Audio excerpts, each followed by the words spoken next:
Hey, welcome back. Another day, another vlog. We're back again. First day back at work. Second swing, part of the one swing. Yeah, all good. Yeah, autopilot. It's pretty much easy when you're once you get into these long swings. Like the old days, you sort of just go into auto every day and you just roll along and do your thing. So yeah, nothing really exciting there. Did a little bit of work last night on photos, just keep ticking away and doing some stuff.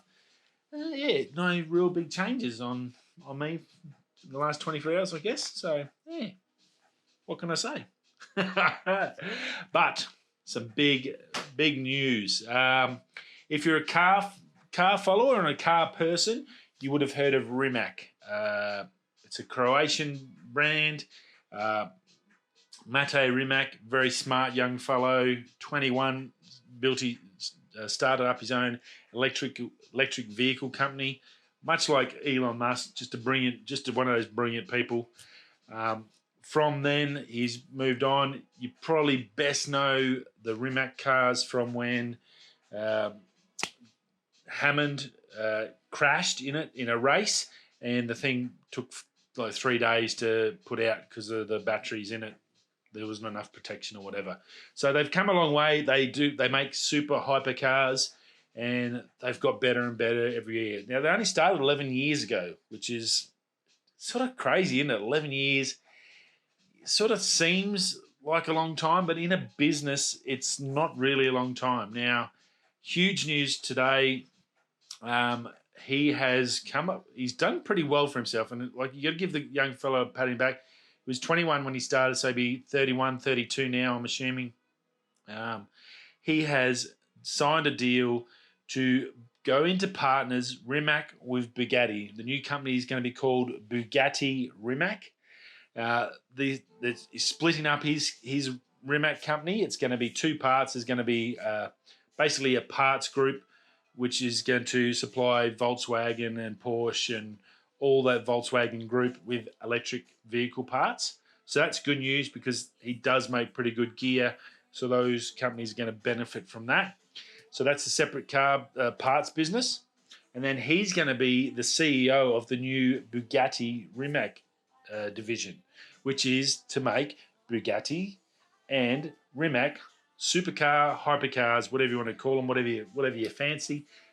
He has now inherited that title. But he's also, I'm sure he's getting a hell of a pay packet. Now, Porsche, obviously, big sort of part owners of the VW group and all that sort of whatever mess, the entanglement that every company owns every other company and all the, if you look at it, there's probably only 10 companies that own everything on the planet, realistically. But Porsche is going to get a 45% stake of this new company, so the new car company. So he's going to still have a cut of the parts business, but he's also going to get a cut of this and running this business. So, look, good on him. That's amazing feat for, as I said, a 21-year-old to start an electric car business. Much like Elon Musk, he's one of those just freaks and just super smart and busted his ass, believed in what he wanted to believe in, sacrificed everything and got it done. He's taken a small, again, in Croatia, and that, as he said in his speech when he was talking about it, no one wanted to invest in him as a 21-year-old electric car company in Croatia. So now they've got over 1,000 people, and they're building a $200 million facility in Croatia, state of the art, test track, all the guff. Very cool. So congratulations to him. I think it's going to be actually pretty good for Bugatti. Bugatti has some of the most, if not the most beautiful cars on the planet. They have a proud racing history. They know how to. They've got their customer base of billionaires that buy their cars. Obviously, cars are all moving to electric. There had to be a certain time frame, I guess, that they had to really go, well, we need to have an electric Bugatti. And I think this is going to take that pressure off them. You get a company that has just released their new car, which is just ridiculous. It's an electric hypercar. I think it beats the Plaid now. It's down to like 1.87 seconds to 100. Just all the other ridiculous hypercar specs. I actually can't remember the name of it, but they've only just released that, a new production vehicle for Rimac, and it's pretty darn amazing. So look, taking on that, and I think all the positives they've had obviously the stuff like the battery. They learned from that. They fixed that. They've got better. They run motors on each wheel. They're pretty switched on with their tech. They sell stuff to all sorts of other car companies that you wouldn't think of. Koenigsegg actually uses some of their parts, so they actually have a big parts infrastructure already, and I think that was probably one of the biggest reasons for the acquirement by Porsche and Hyundai. I think Hyundai is 12% of them, so they supply parts to Hyundai as well and their technology. So I think it's good. It's going to give Rimac access to these just insanely beautiful designs from Bugatti. You can learn from that. You can learn about bespoke and getting the levers and the interiors and everything up to just ridiculous standards on that side. And that's what Bugatti, like Rolls-Royce, they're just gorgeous cars, and everything is handmade and just crazy. Yeah, we're now going to be able to get them, but an electric, which is even better for luxury car owners. I mean, what's better than a luxury car owner? They're not worried about doing 200 miles down the track. They might do it once or twice, but generally they coming from a business meeting. They want to get in the back with their CEO or CFO and sit there and have a discussion. Nice, quiet car, nice electric car, no noise. They can sit there, have a conversation, have a glass of 300-year-old scotch, and talk about how they're going to take more wages off their staff. There was probably a board meeting about that. I'm sure camera conspiracies could do that for me. But so look, I think it's actually pretty good. I think for Bugatti, smart move, electrifies their fleet, so that's good. For Rimac, it's just wins all over. He's got to be laughing himself to sleep tonight, having signed that deal. He guarantees his car company for a long future, and guarantees himself.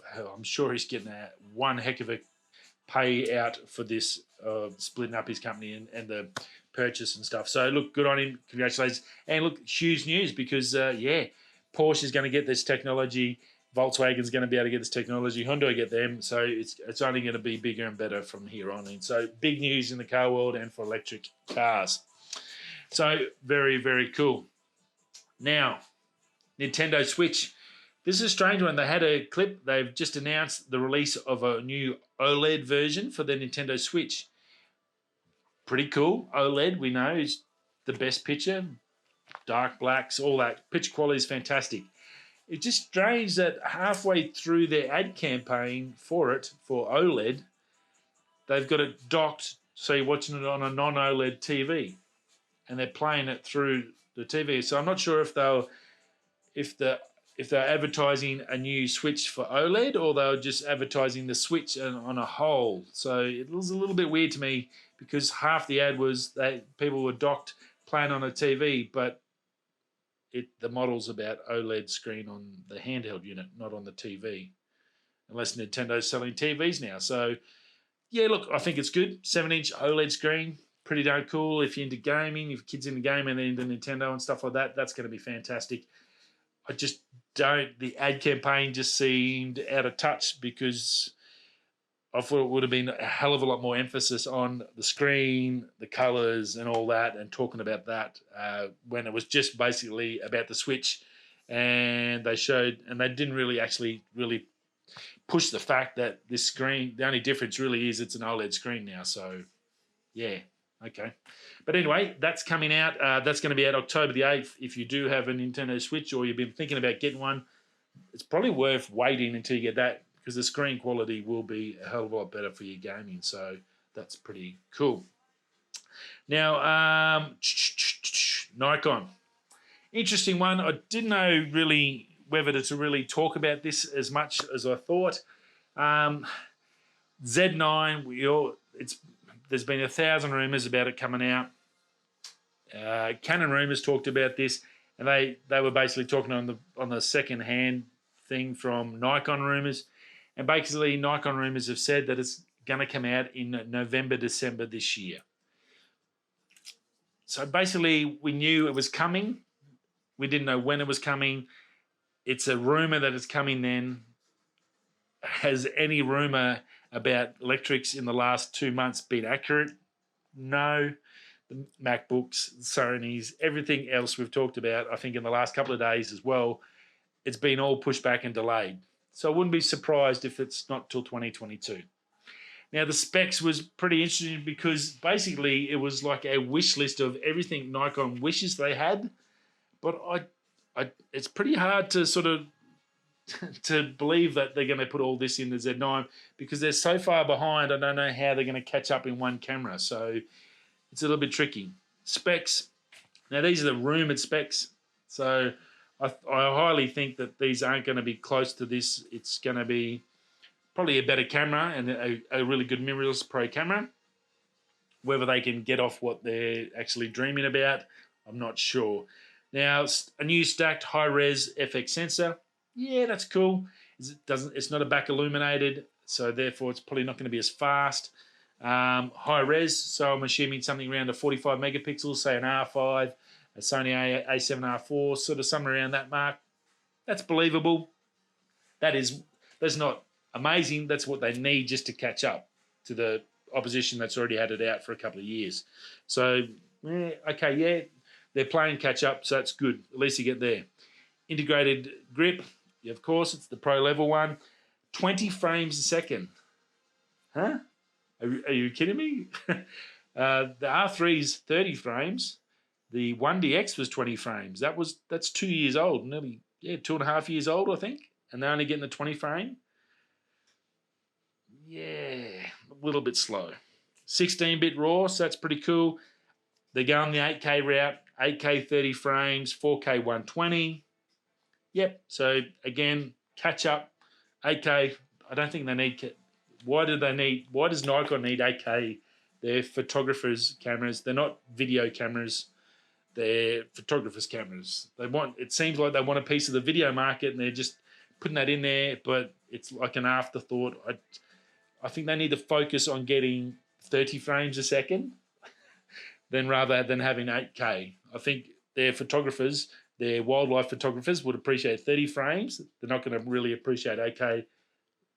8K is fantastic if you want to zoom in a lot and do a lot of video stuff, but it's pretty much useless because no one's got 8K TVs.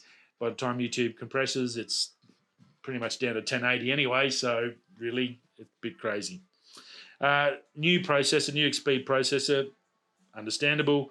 Object detect AF, okay. It doesn't say what objects, doesn't say eye, autofocus, doesn't say bird, doesn't say car, which is everything in the new Canon. Everything Sony's already got. They've got the bird, the eye, and all that stuff. Canon's now got the automobile tracking, and all they've got is object detect. So, and we all know one of Nikon's biggest flaws is their autofocus. Stunning in inverted commas tracking, stunning tracking AF. That's pretty broad range to put into quote as stunning. Stunning to someone that's used a Nikon and to get up to below Canon and Sony, it might be stunning to those people. But to someone that's using a Canon or a Sony, it's probably like, are you kidding? That's 2 years old, man.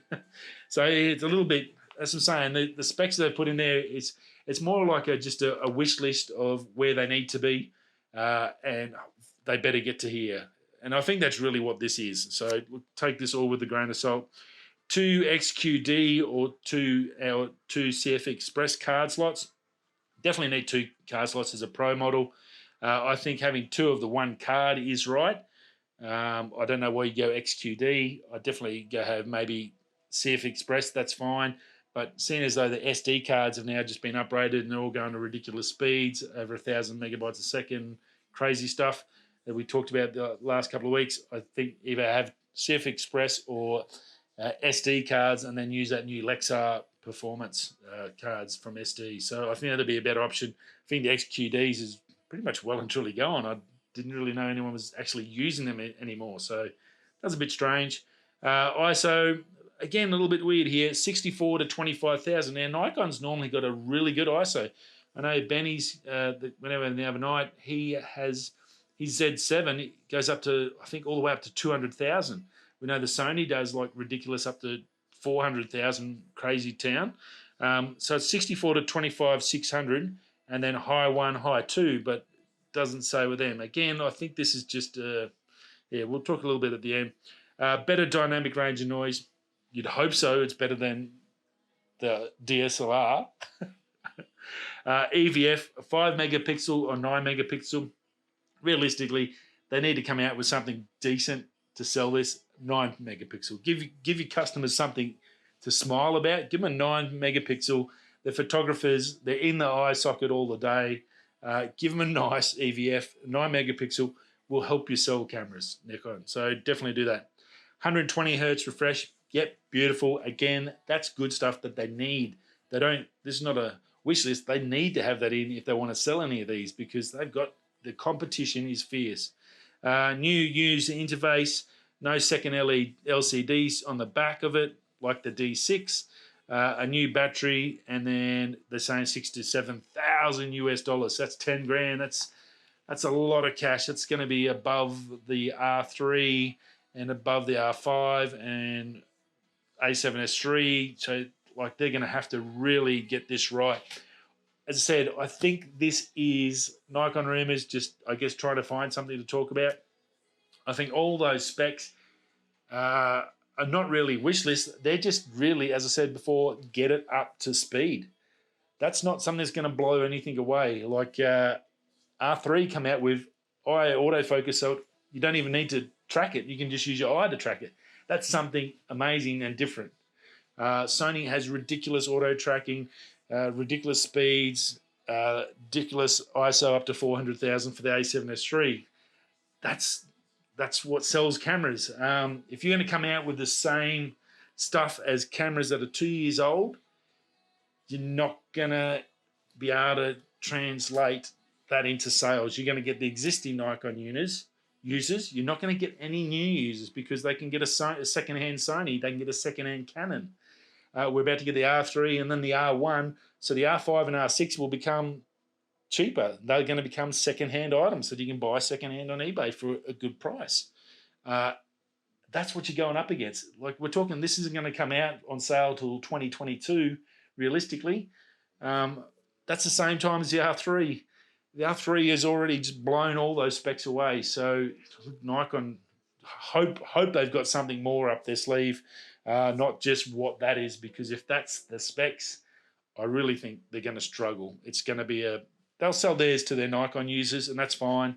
But then they need to sell more than just to their current user base. They need to be able to get new people in, and I don't think they're going to be able to do it with that.